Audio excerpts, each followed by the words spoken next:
임하람 뉴욕 특파원 연결돼 있습니다. 안녕하십니까? 네, 안녕하세요. 네, 이마람입니다.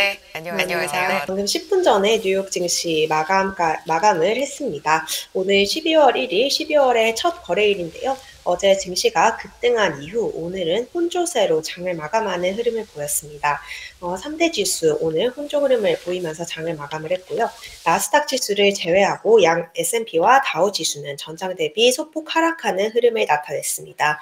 오늘 다우가 전장 대비 0.56% 가까이 하락을 하면서 3대 지수 중에 가장 큰 폭의 낙폭을 나타냈습니다. S&P 500 지수 보합 수준이었는데요. 전일 대비 0.09%가량 하락을 하면서 종가를 형성했습니다. 나스닥 지수는 상승하는 모습을 보이면서 전일의 폭등에 이은 지지력을 나타냈는데요. 나스닥은 전장 대비 0.13% 상승하는 흐름을 나타냈습니다. 네, 어제 이제 비둘기 파월 발언의 여파로 주식시장이 급등을 했었던 만큼 오늘은 어제의 폭등세에서 조금 쉬어가는 숨고르기 국면을 보인 모습입니다. 하지만 채권시장과 외환시장 굉장히 큰 폭으로 움직인 모습인데요. 채권시장 같은 경우 금리가 굉장히 큰 폭으로 떨어졌습니다. 미 10년물 국채금리가 오늘 10bp 추가로 하락을 하면서 거의 3.5% 수준을 나타내고 있는 상황입니다. 달러화 역시 급락했는데요. 지금 달러화 지수가 104선으로 추락을 한 상태입니다. DXY가 현재 8월 이후 거의 5달 정도 만에 가장 낮은 수준으로 추락을 했습니다. 네, 한편 유가는 상승을 했는데요. 중국의 이 코로나 이 봉쇄 사태가 이어지고 있는데 중국 일부 도시에서 코로나 방역 규제를 완화하고 있다라는 소식이 전해지면서 유가가 상승했습니다. 1월 WTI 가격이 전장 대비 0.83% 오른 배럴당 81.22달러로 마감을 했습니다. 오늘 원자재 시장도 요동쳤는데요. 금 가격이 전장 대비 3% 이상 급등하면서 온스당 1,800달러 선으로 올라섰습니다. 이젠 페드 기준금리 상단이 스왑시장에서 4.9%보다 아래에 있습니다. 그리고 또 S&P는 그 200일 이동평균선 그 근처에서 왔다 갔다 하면서 장중에 그거 관련된 뭐 코멘트가 많았던 것 같은데요. 장중 흐름은 어땠나요? 네, 오늘 외환시장과 채권시장, 원자재 시장까지 굉장히 큰 폭으로 움직이면서 전일 있었던 제롬 파월 연방준비제도 의장의 속도 조절론을 반영을 하는 모습이었습니다. 하지만 주식시장은 어제 이미 이를 상당 부분 반영을 했기 때문에 오늘은 잠시 숨고르는 모습을 나타냈습니다. 3대 지수 장중에 이제 좀 어제보다는 강한 상승세를 보이지는 못했지만요. 그렇다고 해서 큰 폭으로 빠지지도 않으면서 상당한 견조함을 보인 하루인 것 같습니다. 지금 3대 지수는 굉장히 중요한 기술적 지지선에서 등락을 하고 있는데요. 특히 이제 벤치마크 지수로 가장 많이 보시는 S&P 500 지수가 200일 이동평균선 부근에서 등락을 하고 있습니다. 오늘 기준으로 200일 이평선이 4,048, 4,050 부근이 200일 이평선인데요. 200일 이평선보다 오늘 높은 수준에서 종가를 형성을 한 모습입니다. 월가 전문가들은 지금 이 200일 이평선을 굉장히 좀 중요하게 보고 있다라고 평가를 하고 있는데요. 블룸버그 통신 같은 경우 S&P 500이 200일 이평선 부근에서 굉장한 이 세력 싸움, 약세론자와 강세론자의 엄청난 세력 싸움이 이뤄지고 있다라면서 이 선을 수복하는지 여부가 향후 시장 방향성에 상당히 중요한 이 함의가 있다라고 보도를 했습니다. 오늘 또 이제 3대 지수 중에 다우라든지 S&P 500 지수가 소폭 하락 마감하긴 했습니다. 하지만 낙폭이 크지 않았기 때문에요. 이거에 대해서도 긍정적인 평가가 이어지고 있습니다. CT 인덱스 같은 경우 시장이 소폭 뒷걸음치를 쳤지만 이 폭이 작았기 때문에 상승 여력이 커진다라고 블룸버그 통신에 전했습니다. 반면 이제 어제 워낙 주가 지수가 많이 올랐기 때문에 이 오른 랠리에 대해서 조금 비관적인 평가도 있었는데요. UBS 같은 경우 지금 현재 거시경제적인 여건을 고려를 했을 때 지속적인 시장 랠리의 여건이 무르익었다고는 생각하지 않는다라는 보고서 발간을 했습니다. 앞서 하루 전에 JP모건이 이제 S&P 500이 내년 초까지는 추가 상승하기 어렵다라고 좀 얘기를 한 바가 있는데요. 향후 이제 방향성에 대해서는 의견이 엇갈리고 있는 모습입니다. 네. 어제 제롬 파월 연준 의장의 발언을 시장이 소화하면서 좀 가고 있는데 너무 강한 랠리를 좀 경계하는 듯한 발언도 계속해서 좀 나오고 있는 상황이군요. 그런가 하면 10월 PCE 근원 지표가 또 나온 것 같은데요. 이 부분을 연준에서도 좀 주목하고 있죠. 예상치에 부합한 것 같은데 어떻게 해석이 나오고 있습니까? 네, 미국의 이 엄청났던 인플레이션이 고점을 기록하고 둔화를 하고 있다라는 소식은 계속해서 지금 나오고 있는 모습입니다. 이제 지난달 CPI부터 본격적으로 인플레이션이 둔화하는 모습을 보였었고요. 이 CPI뿐만 아니라 생산자 물가 지수, 도매 물가로 보실 수 있는 PPI 또한 둔화의 조짐을 나타냈었는데요. 오늘 또 다른 인플레 이 지표가 조금 둔화하는 모습을 보여주면서 시장에는 긍정적으로 해석이 된 것으로 보입니다. 미국 연방준비제도가 가장 선호하는 물가지표로 알려졌습니다. PCE 지수인데요. 오늘 이제 미국 상무부가 지난 10월에 PCE 가격지수, 개인소비지출 가격지수를 발표를 했습니다.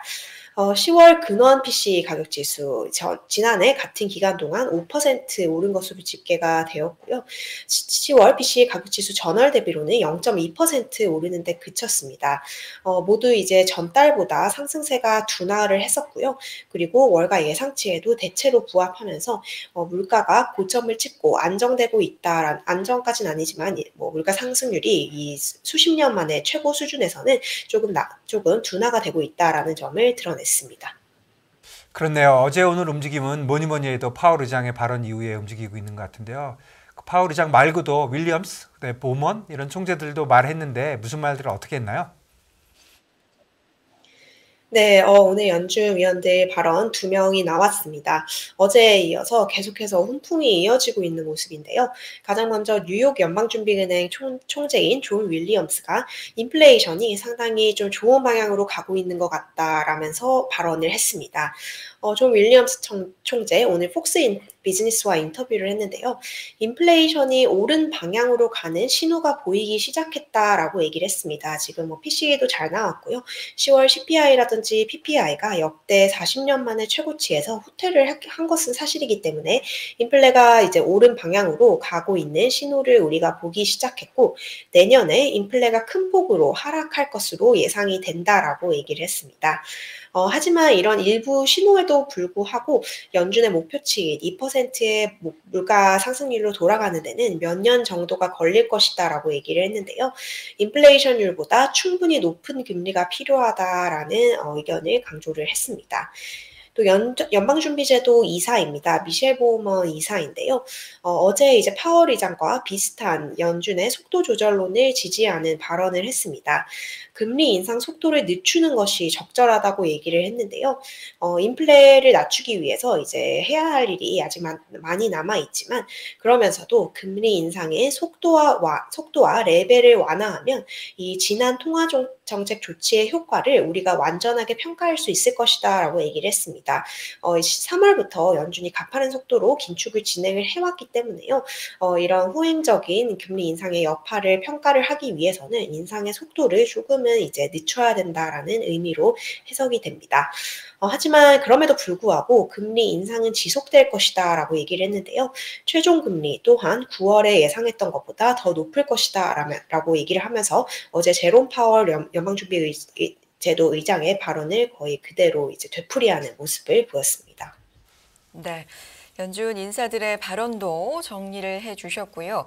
지표들을 살펴보자면 한쪽에서는 인플레이션 쪽을 가늠할 수 있는 지표, 또 한쪽에서는 이제 경기를 가늠할 수 있는 지표를 계속해서 주목하고 있는데 간밤에 나온 지표들 그 밖엔 또 뭐가 있나요?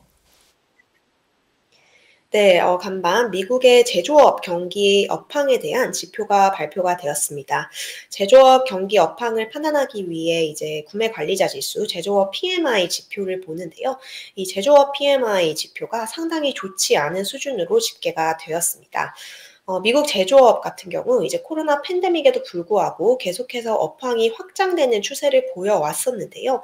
이 지표가 이제 2년 반 만에 위축세로 처음으로 돌아서는 흐름을 나타냈습니다.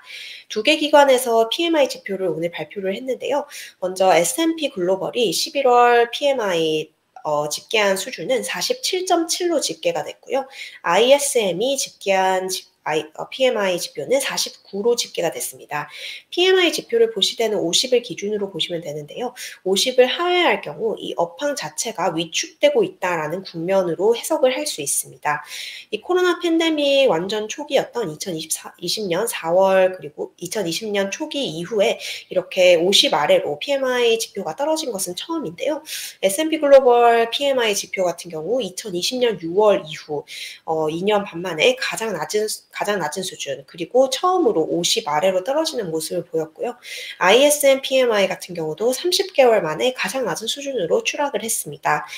제조업 업황 이제 위축은 결국 미국의 성장률 문제라든지 경기 침체 우려로 연결이 되는 요인이기 때문에요.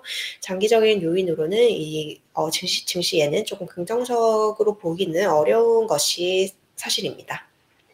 예, PMI 지수가 드디어 50 밑으로 내려왔네요. 그래서 오늘 7시에 하는 유사남님께서 이 PMI 지수에 대해서는 코멘트를 좀 해주시겠다 그렇게 말씀하셨습니다. PMI도 중요하지만 이제 뭐니 해도 고용지표 같은데요. 내일 발표되는 고용지표 지금 예상치가 어떻게 되고 시장은 지금 어떻게 보고 있는지 좀 전해주십시오. 네, 이번 한 주 이제 숨가쁘게 달려온 한 주인 것 같은데요. 내일 미국 시간으로 금요일 또 다른 중요한 산이 하나 기다리고 있습니다. 바로 11월 비농업 고용지표인데요. 12월 FOMC를 하기 전에 마지막으로 나오는 주요 고용지표입니다. 그런 만큼 이 투자자들의 촉각이 기울여져 있는 지표이고요. 전문가들은 이제 비농업 고용 지표가 조금 안 좋아졌기를 바라고 있습니다. 고용 시장이 조금 둔화되는 흐름을 보이면서 연준이 속도 조절에 들어갈 수 있도록 이제 배드뉴스 이즈 굿뉴스 시나리오를 기대를 하고 있는데요. 블룸버그 통신이라든지 월스트리트 저널은 11월 비농업 고용 건수가 20만 명 증가를 했을 것으로 예상을 하고 있습니다. 바로 전월치였던 26만 명 증가해서 이제 조금 하회를 하는 수준입니다. 실업률은 3.7% 정도가 전망이 되는데요. 내일 오전 8시 30분에 지표가 발표가 됩니다. 한국 시간으로는 오후 30분에 관련 지표가 나오게 됩니다. 내일 비농업 고용 지표를 앞두고 오늘 이제 주간 실업보험 청구자 수도 발표가 되었습니다. 미국에 이제 지난달 26일로 끝난 한 주 동안 신규 실업보험을 청구한 사람이 22만 5천 명으로 집계가 되면서 월가 예상치를 하회를 했는데요. 결국 실업보험을 청구한 사람이 월가가 예상한 것보다 조금 덜했다라는 의미로 볼 수 있을 것 같습니다. 네. 중요한 지표로서 고용 지표를 한 주 내내 좀 주목을 하고 있었는데 발표를 앞두고 있습니다. 어떻게 나올지 좀 지켜봐야 될 것 같고요. 자, 종목, 섹터 정리를 해주시기 바랍니다. 이 부분 좀 자세하게 정리 부탁드릴게요. 특파원님. 네, 오늘 이제 3대 지수 혼조 흐름을 보였습니다. S&P 500 구성하고 있는 종목 중에 4개 섹터 정도 상승하는 흐름을 보였는데요. 커뮤니케이션, 통신, 테크, 헬스, 산업재 관련 섹터가 상승세를 지속을 했고요. 다른 종목은 조정을 받는 모습을 보였습니다. 특히 조금 눈여겨볼 것이 어제 굉장한 폭으로 이제 올랐었던 빅테크라든지 테크 종목들이 오늘도 다소 견조한 흐름을 유지를 했다라는 점입니다. 어제 굉장히 많이 올랐기 때문에 조금 되돌림이 있지 않을까라고 생각을 했는데 견조한 모습 보이고 있는 모습입니다. 금리가 큰 폭으로 하락을 한 점이 테크 기업들을 지지를 하고 있는 것으로 보입니다. 오늘 이제 빅테크 종목들, 애플이라든지 마이크로소프트, 구글 이런 종목들은 보합 수준을 나타냈습니다. 3대 종목 모두 보합권에서 등락을 하면서 전일과 크게 차이가 나지 않는 모습인데요. 아마존 같은 경우만 전장 대비 1% 이상 빠지면서 가장 큰 폭의 낙폭을 보였습니다. 오늘 이제 다우가 좀 많이 떨어졌었는데요. 다우를 가장 많이 끌어내린 팩터로 지금 다우 상장 종목인 세일즈포스 이슈가 있었습니다. 세일즈포스는 이제 조금 부진한 실적을 발표를 했는데요. 거기다 엎친 데 덮친 격으로 공동 CEO가 갑작스럽게 사임을 발표를 했습니다. 그 결과로 세일즈포스의 주가가 오늘 8% 이상 급락 마감을 하면서 다우에 조금 부정적인 영향을 가한 것으로 해석이 됩니다. 테슬라 오늘 보합 수준에서 마감을 했습니다. 거의 움직임이 없었는데요. 테슬라는 이제 중국의 차량의 리콜 문제가 또다시 불거지면서 소폭 이제 하방 압력을 받을 수도 있을 것으로 보입니다. 지금 중국 당국이 어제 발표를 했는데요. 테슬라의 일부 차량에 이제 좀 소프트웨어적인 결함이 발견이 됐다라고 합니다. 이 리어라이트에 불이 안 들어오는 현상 등으로 테슬라 차량이 중국에서 43만 대 이상 리콜이 될 예정이라고 하는데요. 테슬라 차량 같은 경우 이제 지난 일주일 전에 이 안전벨트 문제로 8만 대 가량이 리콜이 된 바가 있습니다. 지난 일주일 동안 지금 50만 대가 넘는 차량이 리콜이 되고 있는 모습인데요. 이런 사태가 이제 테슬라에 어떤 영향을 미칠지 지켜보셔야 할 것 같습니다. 네, 테슬라까지 전해주셨습니다. 리콜 얘기가 또 있으면서 계속해서 하방 쪽으로 주가 흐름을 잡고 있군요. 자, 현지 분위기 자세하게 전해주셨고요. 이마람 특파원과 함께했습니다. 고맙습니다.